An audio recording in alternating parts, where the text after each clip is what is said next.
ठीक आहे. तर आपण आता स्टार्ट करतोय सपोर्ट आणि रेजिस्टन्स.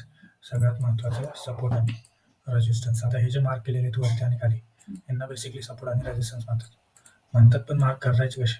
क्रायटेरिया काय? तर तू दुसरी एक गोष्ट ऐकली असेल, डिमांड आणि सप्लाय. नक्की हा विषय काय, डिमांड आणि सप्लाय.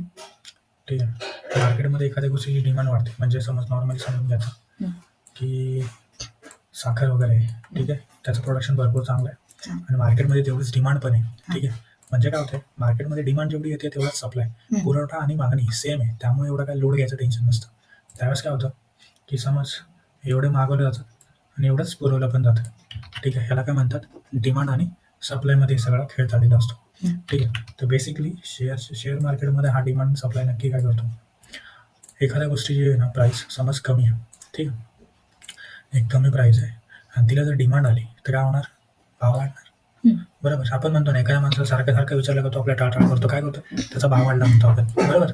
तर बेसिकली भाव वाढणं म्हणजे काय, की त्याला वेळ नसतो, मग तो डिमांड, तो नाही का, त्याला वेळ नसल्यामुळे तो काय करतो, टाळटाळ करतो. याच्यामध्ये कसं समजा की इथे नाही, इथं डिमांड होती, इथं वरती गेलं मार्केट, इथून पण डिमांड आली, भारतीय मार्केट, इथून डिमांड आली साईडवेज. इथे मार्केट काय झालं, मार्केट जरा चेक करते की इथे हा जो भाव आहे म्हणजे 50 रुपये 60 रुपये जे काय असेल भाव, तो योग्य आहे का. कधी कधी योग्य असतो, त्यावेळेस मार्केट साईडवेज, ठीक आहे चाललंय मार्केट, ओके चाललंय, ठीक आहे, नाही तेव्हा खाली येतं मार्केट. ठीक आहे. परत त्या गोष्टीची डिमांड वाढली का वरती जातं. ठीक आहे. हे जे गॅप अप गॅप डाऊन आहेत ना, हे इंडेक्समध्ये, ठीक आहे, हे काय दर्शवतात की कंटिन्युअस मार्केट जे आहे बुलिशमध्ये, ठीक आहे, बुलिश ट्रेंडमध्ये आहे. म्हणजे काय करतात, जे बाहेरचे कार्यकर्ते आहेत, FIDI, हे काय करतात, ते बाईंग करतात इंडियामध्ये. म्हणजे काय, त्यांना वाटते की यार HDFC चांगली चालली आहे, पण अजून त्यामधून पैसे कमवू शकतो, ते भरपूर पैसे टाकतात, त्यांच्या हिशोबाने चांगले भरपूर हजार कोटी टाकतात. ठीक आहे. आणि भरपूर रुपये काढतात, पण ज्यावेळेस त्यांना वाटतं की यार नाही, इंडियामध्ये काही व्यवस्थित चाललेलं नाही आहे, त्यावेळेस इकडे बघ, ह्याला काय झालं, ह्याच्यामध्ये पोझिशन्स यांनी काढलेले आहेत. ठीक आहे. त्यांना इथं वाटलं की पडते, जरा जास्तच पडलं, इथून ते अजून पडलं, इथंही पडलं, इथंही पडलं. आता मार्केट थोडंसं रिकवर करायला बघतंय. ठीक आहे.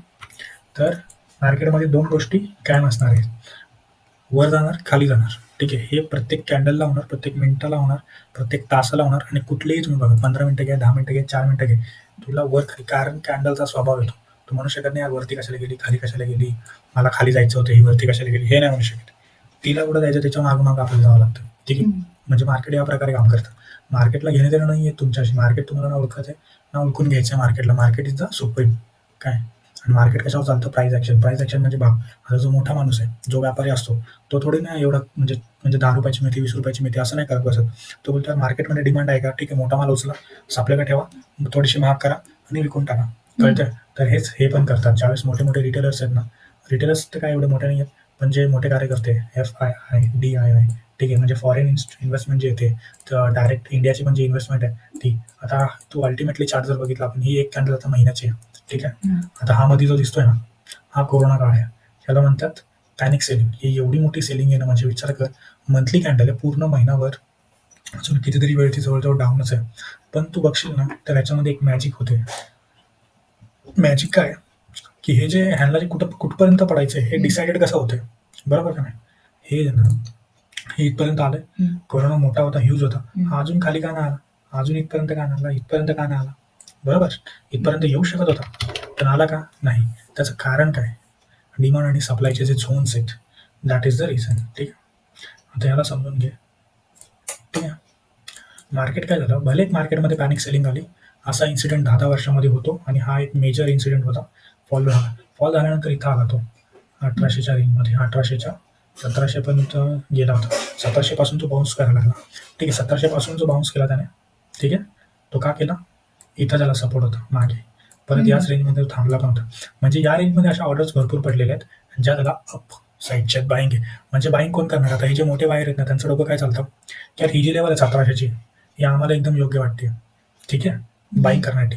मग त्यांच्या ऑर्डर्स इथे लागलेल्या असतात, ह्या ऑर्डर्स त्या वरती घेऊन जातात. ठीक आहे. इथून पण मार्केट वरती गेले मस्तपैकी. म्हणजे हे जे थोडेसे आहेत ना, मार्केटचा पॅटर्न काय असतं, मोस्टली मार्केट काय करतं, 10 पॉईंट वरती जातं. ठीक आहे. 10 पॉईंट वरती जाईल आणि हा 5 पॉईंट जवळजवळ खाली येईल. ठीक आहे. परत 10 पॉईंट वरती जाईल आणि 5 पॉईंट खाली येईल. म्हणजे मार्केटला कसं अप ट्रेंडमध्ये, ह्याला म्हणतात अप ट्रेंड, बरोबर का नाही. हा याला सपोर्ट घेतो आणि वरती जातो. करेक्ट.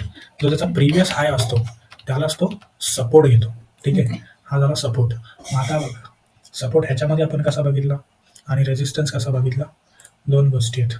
इथं ऑलरेडी मार्केट चांगलं हायवरती होतं, त्याबद्दल काही वाद नाही आहे, कारण नॉर्मल जो ट्रेंड होता ना तेच चाललं होतं.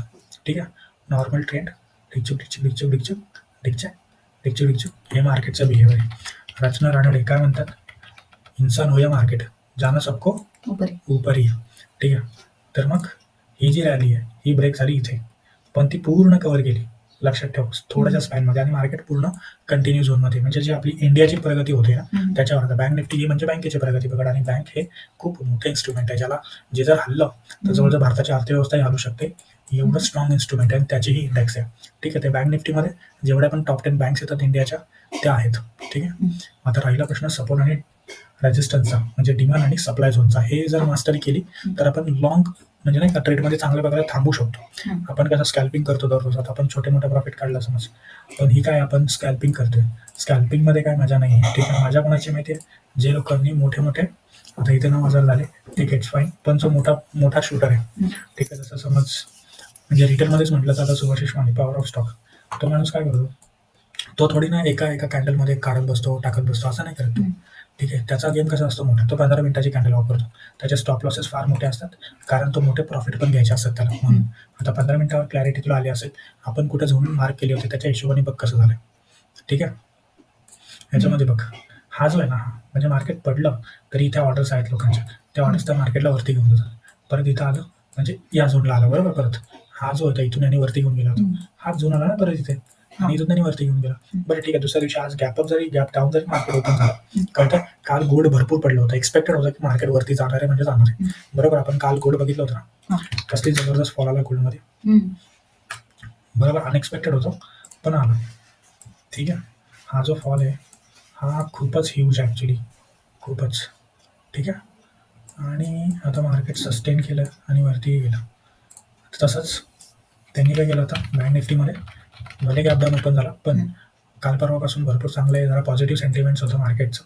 ठीक आहे, म्हणजे येते खाली पण कव्हर पण करते, कव्हर केलं खाली आला आणि अगेन, आणि आता तो हायवरती आहे. ठीक आहे, आता तो हायवरती आहे जवळजवळ. आता 46,000 तो टच करायला गेला, 920ला क्लोज झाला. It's good sign. ठीक आहे, तर बेसिकली जिथे जिथे ऑर्डर्स येणार आणि जिथे जिथे ऑर्डर्स फुलफिल होणार, हा म्हणजे डिमांड आणि सप्लाय झोनचा गेम. तर ह्याच्यामध्ये काय झालं, इथून मार्केट पडलं, ठीक आहे, कंटिन्यू इथपर्यंत पडलं. ह्याच्या खाली का नाही गेलं, कारण हा त्याचा एक बेस्ट प्राईस होता 44,600, जिथून मार्केट अप गेलं साईडला, परत फ्लॅट पॅटर्न्स अप, बरोबर, परत कन्सल्टेशन ब्रेक केलं इथून, परत इथं थांबला. ठीक आहे, अशा प्रकारे हा कंटिन्युअस झोनमध्ये असतो. गोष्ट सप्लाय अँड डिमांड झोनमध्ये सगळ्यात महत्त्वाचं असतं की मोठे लोक काय सेल करतात आणि बाय करतात ह्याच्यावर लक्ष पाहिजे. तुम्ही छोट्या मोठ्या लोकांनी बाय करून काहीच होणार नाहीये. FI इन्स्टिट्यूशन्स ते काय करतात याच्यावर, आणि देश काय करतोय ना याच्यावर ते लोक लक्ष देतात. ठीक आहे, तो हा नाही म्हणू शकत की यार HDFC बँकेचं माझे थोडेसे वगैरे काहीतरी घोटाळा झालाय. त्याचा विजन असं असतं की HDFC बँकेचा बाई सीई कोण आहे, त्यांचा फायनान्स मेन म्हणजे नाही का, फायनान्स त्यांचं कसं मॅनेज करता येते, त्यांचा हे कसं आहे म्हणजे काय म्हणतात त्याला, NPA नॉन परफॉर्मिंग ॲसेटचं पर्सेंटेज किती आहे, त्याच्यावरती हे लोक म्हणजे ना त्यांची अजून मोठी गेम असते, त्याच्यावरून ते सगळं हे करतात. आता हे जे छोटे छोटे डिमांड आणि सप्लाय झोन बनतात ते कशा म्हणतात की इथे ऑर्डर्स लागलेले आहेत बेसिकली. ठीक आहे, आणि हे खूप इम्पॉर्टंट आहे. तुम्हाला वाटेल की हे असं काहीच इम्पॉर्टंट नाही, हे एवढं इम्पॉर्टंट आहे कारण मार्केट स्वतः या गोष्टीला रिस्पेक्ट देतो. ठीक आहे, मार्केटला माहिती आहे की मी कसं जाणार आहे. ठीक आहे, तुम्ही नाही ठरवू शकत की मार्केटने कसं जायचं, मार्केटला माहिती आहे कसं जायचं, कुठं जायचं, कुठं थांबायचं. तुम्हाला हा मुवमेंट कॅप्चर करता आला पाहिजे. ज्यावेळेस चांगला ट्रेडर कधी बनतो माहिती आहे का, ज्याला एक मुवमेंट पकडता येते. आज मार्केट ओपन झालं होतं, ठीक आहे, इथे सगळ्यांना माहिती होतं की हा झोनमध्ये ना थांबतं मार्केट. ठीक आहे, इथून वरती गेल्यानंतर इथं पूर्ण एंट्री होते. ठीक आहे, इथून तो आरामात एवढा कॅप्चर करू शकत होता हा या हायपर्यंत. काल पण बघितलं आपण, हायला तो किती टेस्ट करत होता, बरोबर, आणि हाय नाही झाला पार. तुला म्हटलं होतं ह्यानी भले असा पार करेल पण हा जाणार नाही वरती, ह्याला परत असं येणं गरजेचं आहे, आणि हा मग सपोर्ट घेऊन जाऊ शकतो. आणि आज त्यांनी तेच केलं, बरोबर, ही कालची आपली गोष्ट होती. आणि आज त्यांनी काय केलं, तो कंटिन्यू रॅली दिली त्याने, इथे गेला परत त्याला अडचण आली. म्हणजे इथे काय, इथे सेलर्स लोक ऍक्टिव्हेट आहेत, आणि सेलरला काय ना, हा भाव महाग वाटतोय, म्हणजे ठीक आहे, म्हणजे हा भाव महाग असल्यामुळे ते तिथे सेल करणार, शॉर्ट करणार, आणि ते खाली पडून देणार मार्केट. ठीक आहे, ज्यावेळेस मार्केट खाली पडणार त्यावेळेस सेलर लोकांचा प्रॉफिट होतो, आणि ज्यावेळेस वरती जाणार तेव्हा आपला म्हणजे आपल्या गरिबांचा प्रॉफिट होतो. आणि ह्याच्यामध्ये फार कमी टाइम्स भेटतात ज्यावेळेस मार्केट नाही का असा मुवमेंट देतं. ठीक आहे, आणि दिल्यानंतर काय केलं मार्केटने वरती, इथे त्याला रेजिस्टन्स भेटला 46,200चा. ठीक आहे, मार्केटने पूर्ण रिट्रेसमेंट दाखवली, म्हणजे इथे काय झाले जवळजवळ आता इथे ज्यांनी बाय केले त्यांनी इथं सेलिंग केली असेल, इथे ज्यांनी बाय केले त्यांनी इथं सेलिंग केली, ठीक आहे. जे एक इंट्राडे वाले कार्यकर्ते आहेत. आणि जो आता मोठा गेम येणार आहे, म्हणजे जे मोठे एफ आय वगैरे असतात, त्यांचा गेम कसा असेल की म्हणजे आता हा जो हाय आहे, ठीक आहे, हा एक हाय असणार आहे त्यांच्यासाठी, आणि आणि हा एक हाय असणार आहे जवळजवळ 47,000चा, ठीक आहे. तर त्यांची गेम कुठपर्यंत असणार, त्यांनी काय केलं म्हणजे शक्यतो ही जी बाईंग आलेली आहे ना, ती शक्यतो बघ इथून त्यांनी मार्केटला इथपर्यंत घेऊन गेले, ठीक आहे. का तर मार्केटला हा त्याचा हाय होता, हा ब्रेक केला आणि थोडासा प्लसमध्ये घेऊन परत खाली आला, कन्सोलिडेशन खाली आलं, वरती खाली, ठीक आहे. हे एकदम गुड साईन आहे मार्केटची. अशी व्हॉलिटिलिटी असणं म्हणजे मार्केटची गुड साईन आहे. या व्हॉलिटिलिटीमध्ये काय होणार, हा वरती जाऊन सपोर्ट घेईल, परत वरती जायचा आरामात प्रयत्न करू शकतो. लक्षात ठेव, ज्यावेळेस मार्केट कंटिन्यूस असं विदाउट रिझन खाली येतं, ठीक आहे, तेव्हा गेलं पण बघ कसं वरती, ठीक आहे, सपकनी वरती येते, ठीक आहे. ह्याच्यामध्ये भरपूर भरपूर लोकांचा प्रॉफिट झाला, पण ॲट द सेम टाइम भरपूर लोकांनी लॉस पण केलेला असतो. इथे पण भरपूर लोकांनी भरपूर प्रॉफिट केला असेल मान्य, पण भरपूर लोकांना नुकसान पण, कारण कंटिन्यू सेलिंग आलेली, ठीक आहे. यावेळेस सेलरने भरपूर पैसा कमवला, पण बायरला कमवायला चान्सच दिला नाही, त्यांनी कुठे चान्स दिलाच नाही. इथं बायरने एंट्री घेतली असेल, त्याला वाटलं असेल जाईल इथपर्यंत, नाही, इथूनच खाली आला. सगळ्यांचे स्टॉप लॉस खतम, आउट ऑफ द मार्केट. कळतंय, तर सप्लाय आणि डिमांड झोन कळणं का गरजेचं आहे, तुम्हाला एंट्री आणि एक्झिट कशी करायची हे कळलं पाहिजे, बरोबर. कारण मार्केट सिम्पल काय बोलतो, हे बघ किती मोठी बाईंग आली तरी ह्याने डायरेक्ट नाही गेला, तो थांबला, खाली आला, ठीक आहे, परत ट्राय केला, ठीक आहे. आता तुम्हाला हे कळलं पाहिजे होतं, इथं तर त्यांनी हे तिथं तर आपण ब्रेक नाही होते, बरोबर. सिम्पल इथं ऑर्डर शॉर्ट करू शकत होता कोणीही, कळतंय, आणि तो इथपर्यंत आरामात घेऊ शकत होता, म्हणजे ही लाईन होती इथपर्यंत आरामात घेतला असता, परत वरती गेला आणि ही लाईन ब्रेक केली, इथं परत तुझी एंट्री होती आणि सरळ तू इथपर्यंत आरामात येऊ शकतो. तर शुभाशिष यादवसारखे जे लोक आहेत ना, करोडपती आहेत, ते करोडपती झाले कारण ते काय म्हणतात की आम्ही 800 900 point in the money capture करतो. इन द मनी कॅप्चर करतो म्हणजे त्यांचे लॉसेस व्हायचे पण चान्सेस कमी असतात, आणि जी स्ट्राईक प्राईस आलेली असते समज, तो इन द मनी काय करेल, इथं आहे ना, तो इथे शॉर्ट करतो, कळते, त्याला माहिती मार्केट हायला गेलं, तो इथं ब्रेक केला ना, इथे शॉर्ट करतो आणि निवांत बसतो इथपर्यंत. हा जो खालचा झोन येत नाही ना, तोपर्यंत तो आरामात बसतो, कळतंय तुला. तर विचार कर, ही मंथली एक्सपायरी जी असते ना, त्यामुळे तो किती कमवत असेल, ओके. कोण किती कमवत असेल त्याची हे बाजू आहे की तो कितपर्यंत कमवू शकतो. या एका एंट्रीमध्ये कोणी 500 रुपये कमवतं, खुश होतं, तो काय बोलतो की नाही मला 5 लाख रुपये पाहिजे, तो इथपर्यंत थांबतो, सिम्पल. आणि त्याला माहिती असतं याच्यावरती माझा तो इथे एंट्री करेल आणि स्टॉप लॉस इथं ठेवेल, कळतंय, इथं एंट्री केली तर इथं स्टॉप लॉस लावेल आणि तो प्रॉफिट इथपर्यंत घेईल. 1:3 1:5 वगैरे घेतो, त्याने त्याच्या स्ट्रॅटेजीज वगैरे डेव्हलप केल्या. तसंच तुम्हाला जर डिमांड आणि सप्लाय झोन कळाला तर तुम्ही काय करणार, तुमचे स्वतःचे स्ट्रॅटेजीज तुम्ही डेव्हलप करणार, की आम्ही बाय कुठं करणार आणि सेल कुठं करणार. प्रत्येक ट्रेडर जो आहे सक्सेसफुल, त्याच्या प्रत्येकाच्या स्ट्रॅटेजीज आहेत आणि या सगळ्या काम करतात. विचार कर, आणि मार्केट सगळ्यांसाठी एकच आहे, कळतंय. मार्केट जर सेम असतं सगळ्यांसाठी तर काहीतरी स्पेसिफिक 10 12 20 25 स्ट्रॅटेजीज काम केल्या पाहिजे, बरोबर. पण इथे येतो माइंडसेट, कळतंय. प्रत्येकाने ह्या कॅन्डल्स बघायचा दृष्टिकोन, ज्याचा दृष्टिकोन तसा आहे ना त्याच्यासाठी तो मार्केट तसं, लक्षात ठेव, कळतंय. ज्यांनी आज पैसे गमवले तो काय म्हणणार, या मार्केटला खराब आहे, पण ज्यांनी डोकं लावलं, त्यांनी होल्ड केलं, बरोबर, पैसे कमवले, तो काय म्हणणार एक नंबर काम आहे भाई, घरी बसा 6 तासामध्ये पैसे डबल, बरोबर का. पण आपल्याला तसं करायचं नाही. शेअर मार्केट ही जी गोष्ट आहे कशी माहिती आहे का, तू त्याच्यामध्ये रोज 10 रुपये नाही कमवू शकत, ठीक आहे. हा रोज 10 रुपये कमवायचा गेमच नाही आहे. 10 रुपीज पर डे हा गेमच नाही आहे, ह्याला म्हणतात जॉब, कळते, सिक्युअर, बरोबर. ये ना 10 रुपये रोजचे हजेरी भेटणार म्हणजे भेटणार. शेअर मार्केट गेम काय माहिती आहे का, तू एकतर इथं आज 10 रुपये कमवशील, उद्या 10 रुपये कमवशील, परवा तुझ्या 50 रुपये जातील, हे 50 झेलता आले पाहिजे, कळतं. आणि तिसऱ्या दिवशी काहीतरी एक्सपायरी वगैरे असेल, तुला 100 रुपयाचा प्रॉफिट होईल, ठीक आहे. म्हणजे बघ 10 गेले 60 70 गेले, ठीक आहे. एका दिवसामध्ये 70 रिकवर आणि 30 प्लसमध्ये, कळतं. आता हे जे 30 प्लसमध्ये आहेत ना, हा सगळ्यात मोठा गेम आहे.